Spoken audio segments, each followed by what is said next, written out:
All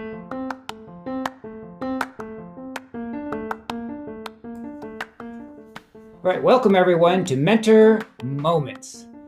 This podcast is hosted by Maryville University's Rehabilitation Counseling students and the Missouri Rehab Association Eastern Chapter. I am Dr. Michael Keener, one of the hosts, here with Brayton Wooters, one of our current students. Brayton? How's it going? My name is Brayton Wooters. I am one of our students here in our program. Really, the vision and the goal behind this podcast is to allow students and those in the profession of rehabilitation counseling or counseling in general, just to get a better idea of what the field looks like, what the profession looks like out in the real world, and also just to get advice from those who have been in the field, that have been doing this career for a while, and just learn more. We look forward to interacting with you on a fairly regular basis, so please keep tuning in. There's such a large amount of things that you can do with a rehab counseling background. And so I wanted a taste of all of them. I really wanted to hone in on find something that I was passionate about.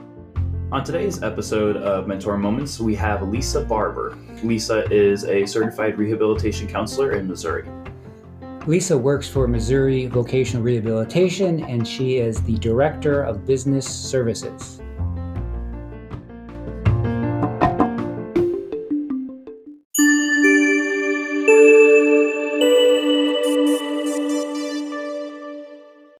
All right, so we usually start off just asking you, just right off the bat, a little short bio of your career, where you've been, what you've done, and more or less what you're doing now and where you're at. All right, sounds good. So I worked for the airline industry for almost 20 years before life provided me the opportunity to go to college. And then it sent me down several paths in college. I changed my major so many times, I'm not even going to share. And then it finally led me to the field of rehabilitation counseling at the University of Arkansas in Fayetteville. Go Hogs. So I started in the field as an intern in the St. Charles VR office after I begged Janice Miller to give me a chance. And literally I had to beg her. I went to every office in St. Louis area to try to get an internship, and I broke Janice. She let me in. So, and then I was quickly blessed with the opportunity to interview for an opening in that office and was chosen to be a VR counselor. And so I knew since this was my second career, I'd really like to promote pretty quickly. So I volunteered for every committee, every special project that they would allow me to be on in order to just get my name out there and be a part of everything I could be. And then I worked towards a specialized caseload where I served individuals with physical disabilities requiring assistive technology, home modifications, vehicle mods. I really loved that caseload. I left Missouri VR for about 1.5 years because I thought I'd try private rehab for a medical management company, and just very quickly found out that it wasn't the best career path for me. It just, I found it difficult to align with my values. And so then I was blessed again to have the opportunity to return to the St. Charles, Missouri VR office. Within 6 months then, I promoted to a dual role of assistant district supervisor and business specialist, which was kind of new, business specialist in VR. It was very new at that time. It was very easy to see that the business specialist was my new goal. I absolutely loved it. My next move was an assistant director of independent living and business outreach. And again, my favorite part of the role was business outreach. So I continued to take on more and more in that realm, just to be sure everyone knew what my interest was. And then in September of 2018, I promoted to be the director of our VR business outreach team. And we have a strong team of 7 across the state of Missouri. We provide business outreach to the entire state. So I love making the connections, building the relationships with all of our community partners, our WIOA partners, workforce partners, other agencies who have funding to provide assistance for people finding employment. We partner with all those folks. And then, of course, my business partners. Great. Thanks, Lesa. You mentioned this was sort of a second career for you. And so what was it that drew you to becoming a rehabilitation counselor? Well, that's so difficult, right? When you ask somebody, how did you end up in this field? But it was by accident. It was by accident, fully by accident. I was headed down the path of being a communication, communication disorders was my undergrad, and I was going to be a speech pathologist. And that was my route I was going to take. And life sent me in a different direction. I needed to get through my master's degree quicker. And one of my mentors at university said, have you ever thought of rehab counseling? And I actually had a rehab counselor when I was leaving my other career. I had a back injury. And so I had a rehab counselor, so I knew kind of what they did. And I was like, yeah, I think I'd love to do that. Well, even you talked about in your new role, building relationships with the employers, and obviously speech language is a helping profession. So I guess I can see those building relationships as sort of something that was important to you as a career choice. Yeah, definitely. Mm-hmm. I'm curious about, like, are there any specific things about like the vocational business side of it? You mentioned that a couple times that like really highlighted, that really drew you into that area of practice. Yeah, most definitely. So as soon as I had like a taste that there was this section in rehab counseling that would take me more towards business outreach and serving employers, with the ultimate goal of serving the candidate, right? So you're always thinking about making the best connection for your candidates, but just coming from the airline industry, starting so young, working for like one of the best CEOs of an airline, Herb Kelleher, Southwest Airlines, he just taught us very good customer service skills. And I think I knew that was my strength. And I knew that I had worked in the world of, the business world for many, many years. I could talk the language, and I just thought it was a really good fit for me. You're doing your own rehab counseling, right? Transferable skills, right? What Yes. did you learn here that you can take here? Customized employment, I'm hearing, where you're treating both the employer and the individual as equal, right? And how can you do the best match possible or benefit both parties? Absolutely. It was a really good fit for me. I bet. Yeah. So I'm curious about anything that our listeners or even us might not know about you that has helped you in your career so far, through your experience. So definitely what I took away from working in the airline field, working around all different kinds of people, you have to be able to adapt really quickly, but yet still be kind and compassionate. You're in a kind of a rush type situation where you're working very quickly, but you still have to know how to treat people. That is your first, skill set that you have to master and be really good at. Be nimble, unflappable, quickly adapt and pivot to help people. And I think that another transferable skill, right, to be in this world, especially talking to businesses that might not be ready to chat about hiring people with disabilities, and you don't get that right person over the phone the first time, and you just have to say, that's okay. I'm going to focus on, something different. And you just kind of make those pivots and changes. Well, that's sort of the hot word right now in business, right? Pivoting or disruption, and just being able to sort of, as you said, be flexible and resilient on your feet, and then keep going forward. Especially now with COVID and how that has all changed the landscape for sure. Mm-hmm. That's so true. People moving on different jobs, and you think you have a good relationship, and then they're not there anymore, and you have to go and try to make a new connection. And so, So Lesa, tell us a few great things about working for Missouri Voc Rehab. Culture is the number one thing so leaving and then coming back, it definitely opened my eyes to that. Was a really strong part of what I needed in my workplace. Is a really good, strong culture of caring. We care for each other and also those that we serve. Our mission and vision is not just that statements that are written down on a piece of paper or a poster that we market, but we feel it. We feel it. We base our work on it. We live it. Also, we have autonomy to listen to our customers and then assist them with a plan that works best for them in order to reach their vocational goals. I really love the autonomy that we have as we work at Missouri VR. Another thing that I have to share, because I don't think a lot of people realize it, is the benefits are, really, really good. Like our health, our medical benefits, our pension. We are one of the few companies anymore, that can earn a pension if you stay there long enough, and then you have some stability as you retire with a pension fund coming in. The holidays are fantastic to have all your holidays off. My annual leave bucket is like full. I have a lot of good sick leave.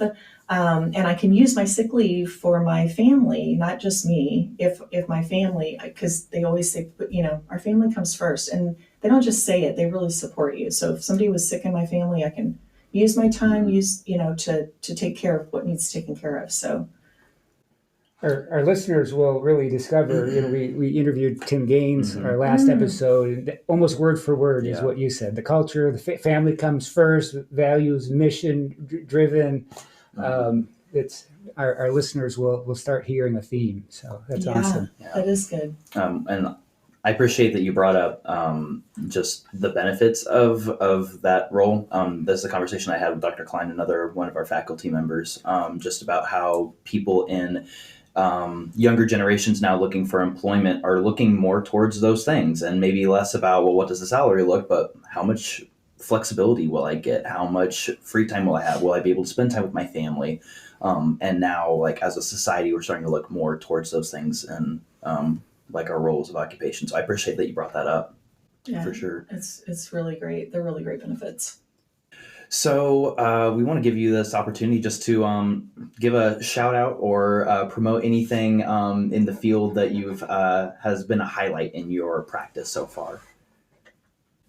Man, okay, so I want to just do shout out to the VR business team, because I don't think a lot of people know about us. And, our role is to partner with everybody and learn. We're such a great resource. So if you do not know your VR business specialist across the state of Missouri, reach out to me so that we can get you connected. I know that you'll love having coffee chat with them just to learn kind of what they do, what they know, how they can help you, whatever you're doing. But then we also, have a national team. It's called the National Employment Team, where there are folks like me in other states that work for VR agencies and do business outreach. So we can connect you across, no matter where you're listening from. We can connect you to VR and the business services in your state.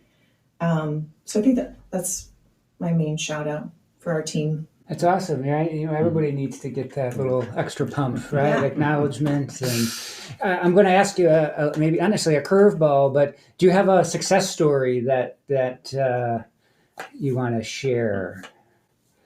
Like working with the team? Yeah. Yeah. I mean, oh my gosh, I have so many. Okay, so there's one that's just happening right now that I'm super excited about, but it's a relationship with a company actually over on the Illinois side of the river that does amazing, cool manufacturing, but it's like high-tech manufacturing, not the type of people think about. Really clean environment, these cool machines. And we have a client who VR supported at Rankin, and he's graduating in December and he needs a job.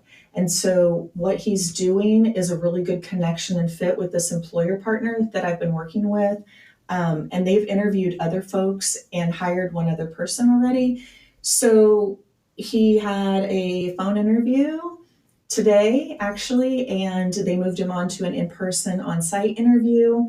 And he even he shared that a lot of people, it's their choice to share and disclose if they're working with voc rehab, because basically that, tells the employer that you're a person with a disability. And that's, really individualized and personal to disclose. But he shared that he was working with VR. And of course, this employer knows our partnership and our relationship. And so I'd like to think that connection helped him move on to the next level. Yeah, definitely. Yeah, it's very exciting. Yeah, I see the big old smile on your face. Yeah. It feels good, It's so exciting to see that when the work that you're doing actually turns into a real connection. Right. It's very exciting. And we know the value of work in somebody's life, right? Yeah. Identity, self-efficacy, independence, self-sufficiency. So yeah.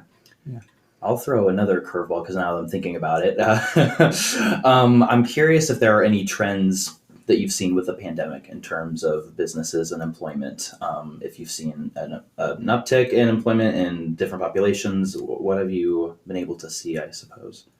So probably what you highly would expect, a lot of remote work Sure. or work from home desires. Like people really want, they had a taste of that flexibility, and especially women. A lot of women are leaving the workforce since the pandemic, and it was to care for their families for the most part. And when they're looking to go back to work, they're looking for a flexible employer who is going to allow them that flexibility, but also be able to work. So we're spending a lot of our time as a team vetting work from home positions, making sure that they're a good option. Pivot, right? We need Yep. to pivot. We need to be ready. Pivot. Lisa, I've known you now for a few years, and you've been active in the Missouri Rehab Association Eastern Chapter. So, why did you become a member? What do you get out of being, on the board? What would you like, listeners who maybe are on the fence about maybe joining or participating, what should they know? Well, so when I started at VR back in 2010, my mentor, Peggy Ottersbach and Kim G, shout out to those ladies. They were both active members in MRA Eastern Chapter, and they basically said, you must join this group of fun, passionate professionals. So I did, and I haven't left, on and off since 2010, and it just gives me fulfillment. I learn a lot. I've made some fantastic lifelong friends in this group of really passionate people who work really hard and want to help people. And you learn different ways of helping people, right? With all the different professionals. So. Yeah, that's what it comes down to, just connecting, building networks, ultimately helping somebody. Mm-hmm. So that's awesome. Well, this is Mentor Moments. And so as the name suggests, we want to hand the mic over to you now and give you the floor and share any kind of tip or any kind of strategy that you have for any of our listeners that are in this field or looking to go into this field. So I thought about this. I saw that I was going to be asked this, so I thought about it. And I really want to share to find a few things that you are passionate about and incorporate them into your work. And I think when I was, got into this field and I put myself out there for every team, every project that they would let me on, just so I could get a taste of different pieces of the field. It's so vast. There's such a large amount of things that you can do with a rehab counseling background. And so I wanted a taste of all of them. I really wanted to hone in on find something that I was passionate about. And then it makes it easier to go to work every day, right? Because you are passionate, you're loving what you're doing. So that's one of my tips. And the other one is something that I learned very recently. I'm in a year-long leadership training, which my agency has afforded me the opportunity. I'm so grateful for this leadership opportunity. But the one thing, and it seems so simple, and I know that we've heard this in different formats, but it's teach the things that you need to learn. And I've just taken that to heart recently. It's something I needed to hear in that moment. And I am a teacher of sorts. I like to teach, but it's really more beneficial if you're teaching it because you want to learn it. You want to be better at it and practice it more. So Lisa, what I'm hearing is you're ready to adjunct some more for the program. Right? That's what I took out from that. Yes, I do love adjuncting. Yes.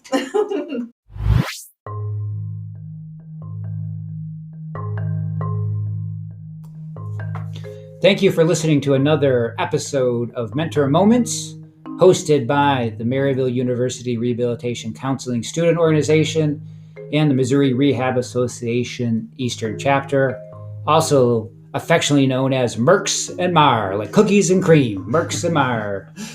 If you want to learn more about our program here at Maryville University or just rehabilitation counseling in general, we want to encourage you guys to follow us on social media. You can follow us on Instagram at rehab_Maryville, on Twitter at Maryville Rehab, or on Facebook at Maryville Rehab Counseling. If you want to learn more about the Missouri Rehabilitation Association Eastern Chapter, You can log in online on mraeasternchapter.com to get more info. And we look forward to seeing you guys next time. All right. See you then.